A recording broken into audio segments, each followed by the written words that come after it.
کہ امریکہ ایران معاہدہ ہوگا یا نہیں ممکنہ طور پر ایران کے افزودہ یورینیم کو لے کر اتفاق نہیں ہو پا رہا ہے۔ ایران امریکہ جنگ بندی ختم ہونے میں اب صرف 3 دن کا وقت باقی بچ گیا ہے۔ شیرین، کیا ہو سکتا ہے ان 3 دنوں میں؟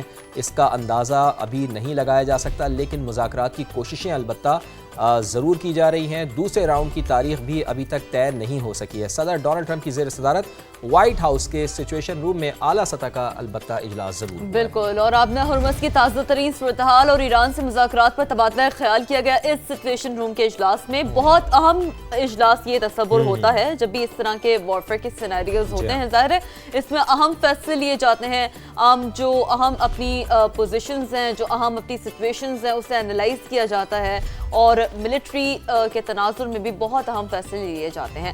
لیکن بہرحال امریکی میڈیا کے مطابق صدر ٹرمپ نے اس دوران پاکستان اور ایرانی حکام سے بھی رابطہ کیا ہے، یعنی کہ تمام وہ بڑے لوگ اس اجلاس میں موجود ہوتے ہیں جنہوں نے بڑے ڈیسیجنز لینے ہیں اور ان کی مشاورت سے لینے ہیں۔ لیکن فواد، ایک بات ہے کہ ٹھیک ہے کچھ خدشات البتہ ابھی موجود ہیں کیونکہ 3 دن رہ گئے، لیکن یہ جو انہوں نے رابطہ کیا نا ایرانی حکام سے، پاکستانی حکام سے، ڈیفینیٹلی اٹ شوز کہ ایک رے آف ہوپ ابھی بھی ہم دیکھ رہے ہیں، جو کہ بہت حد تک ہمیں کل بھی مجموعی طور پر سچویشن نظر آ رہی تھی کہ لیکن اس کے بعد سچویشن یہ ہوئی کہ آبنہ ہرمز جب دوبارہ بند ہوا تو پھر معاملات دوبارہ ہم نے دیکھا کہ ڈیڈ لاک کی جانب بڑھے اور پھر دوبارہ سے وہی گفت و شنید کا سلسلہ وہاں سے شروع ہو گیا۔ لیکن خیر، اگر ڈیڈ لائن سے پہلے مذاکرات میں پیش رفت نہیں ہوئی تو جنگ دوبارہ شروع ہو سکتی ہے، اب یہ بھی خدشہ ہے۔ دوسری جانب امریکی اخبار وال اسٹریٹ جرنل نے بھی بڑی خبر دی ہے کہ وائٹ ہاؤس حکام کے حوالے سے کہ ٹرمپ انتظامیہ پاکستان میں ایران کے ساتھ مزید بات چیت کی منتظر ہے۔ ایک اور دیکھیں نا،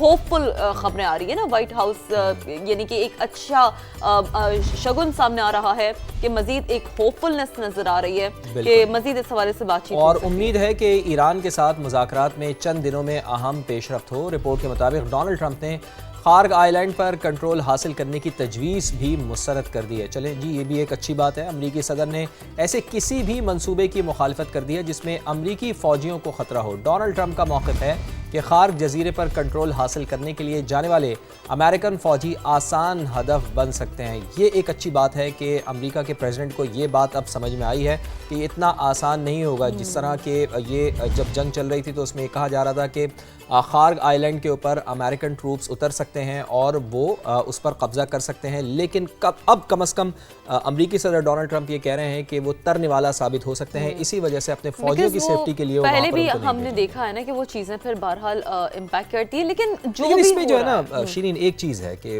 ہمیں اسرائیل کا کردار، چونکہ اسپوائلر کا کردار وہ ادا کر رہا ہے، تو اس کو ہمیں نہیں بھلانا چاہیے، چونکہ وہ ڈیفینیٹلی امریکن پریزیڈنٹ کو کے اوپر پریشر دیتے ہیں۔ پھر امریکہ چاہ رہا ہے معاملات سارٹ آؤٹ ہوں، امریکہ کی جو تجاویز ہیں پھر کچھ اسرائیل لے آتا ہے کہ یہ مزید تجویز ایڈ کر دیں، بٹ بہرحال لیٹس سی آگے معاملات، چونکہ بڑا سینسٹیو ایک معاملہ ہے، ہر لمحے ایوالو ہو رہی ہے سچویشن، لیکن ہم آپ کو اپڈیٹڈ رکھیں گے اس حوالے سے۔ آگے تھوڑا سا بڑھتے ہیں، اور جیسے کہ ہم امریکہ ایران کے معاملے پر تو بات کر ہی رہے ہیں، لیکن فی الحال آگے بڑھتے ہوئے ہم کہاں جا رہے ہیں جی؟ بالکل، جنت نظیر وادی کشمیر سے، جہاں نیلم ویلی میں لینڈ سلائیڈنگ کے باعث پھنسنے والے سیاحوں کو ریسکیو کر لیا گیا ہے۔ اچھی بات ہے۔ بارش کے دوران شیخ بیلا میں سیاحوں کی 30 گاڑیاں پھنس گئی تھیں۔ کیا ایکچوئل صورتحال ہے وہاں پر؟ ہمارے نمائندے امیر الدین مغل ہمارے ساتھ موجود ہیں۔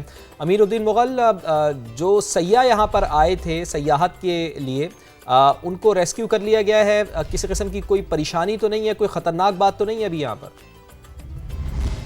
جی بالکل، رات کو یہ واقعہ پیش آیا تھا۔ شدید بارش کی وجہ سے اچانک آنے والی لینڈ سلائڈنگ کی وجہ سے تقریباً 30 گاڑیاں یہاں پر شیخ بیلا کے مقام پر بالائی وادی کا پہاڑی علاقہ وہاں پھنس کر رہ گئی تھی، جن کو جو ہے ابھی تو ریسکیو کر لیا گیا ہے۔ تمام سیاح جو ہے ان گاڑیوں کو حفاظت جو ہے محفوظ مقام پر منتقل کر دیا گیا ہے، اور انتظامیہ کا کہنا ہے کہ سیاح جو احتیاط کریں، بار بار ان کو ہدایات دی جاتی ہیں کہ بارش کے دوران سفر نہ کریں کیونکہ حادثات کا خطرہ ہے۔ اور اس وقت صورتحال یہ ہے کہ بارش جو ہے کچھ علاقوں میں تھم چکی ہے، لیکن وادی نیلم کے کچھ علاقوں میں بھی بارش ہو رہی ہے، اور مزید بھی ہلکی بارش کا امکان آج دن کو ہے، لیکن کچھ علاقوں میں ہلکا سورج بھی نکل آیا ہے، اور شہروں میں کافی خوشگوار ہے موسم بارش کے بعد۔ جی ٹھیک ہے، یعنی کہ یہ آپ نے ایک اچھی خبر دی کہ 30 سے زائد گاڑیاں ہیں سیاحوں کی جن کو